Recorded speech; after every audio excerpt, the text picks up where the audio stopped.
The wild men, or Drúedain, as called by the Eldar, were the folk of Haleth of the three houses of the Edain. Thus, they were strangers to the other Atani, or the second people of the only men known in Beleriand in the houses. However, they were much loved while they lasted. Much like the others, the Drúedain would learn Sindarin in order to communicate with the Elves. However, they ended up not speaking it if they did not go beyond the borders of their own woods. They did not willingly adopt new things or customs, and retained many practices that seemed strange to the Eldar and the other Atani, with whom they had few dealings except in war. Despite this, they were still seen as loyal allies and warriors. Many of their warriors were women, though few of them went to fight in the great battles. This custom was described as evidently ancient, with Haleth being a renowned Amazon with a picked bodyguard of women.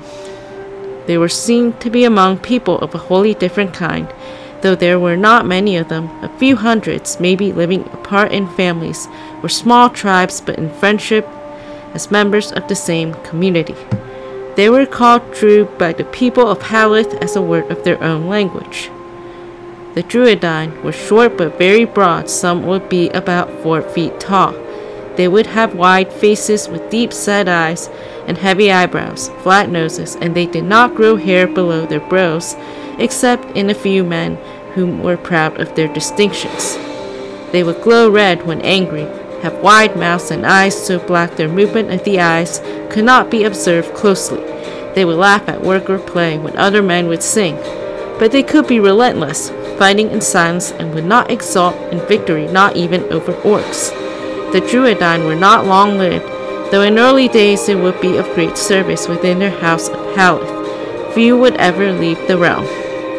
It is said that they would often sit thus in times of grief or loss, but sometimes for pleasure in thought or in the making of plans. But they could also use this stillness when on guard, and then they would sit or stand, hidden in shadow, and though their eyes might seem closed or staring with a blank gaze, nothing passed or came near that was not marked and remembered. They would also be known for their great service to the people of Haleth as guards in times of peril, and many of the folk of Haleth believed the Drúedain to possess magical powers. Their main skill is tracking of all living creatures, which they would teach to their friends. Since the Drúedain have a scent, they would always be more highly skilled than their friends. They could sniff and work to windward further away than other men. Their knowledge of all growing things was almost equal to the Elves, though untaught by them, and it is said that if they moved to a new country, they knew within a short time all things that grew there, great or minute, and gave names to those that were new to them, discerning those that were poisonous or useful as food. The Drúedain also showed great talent in carving wood or stone, drawing patterns on wood or flat surfaces of stone, and scraping wood into faces to paint. The Atani would have a knowledge of metals and smithcraft before coming to Beleriand, as metals were too costly.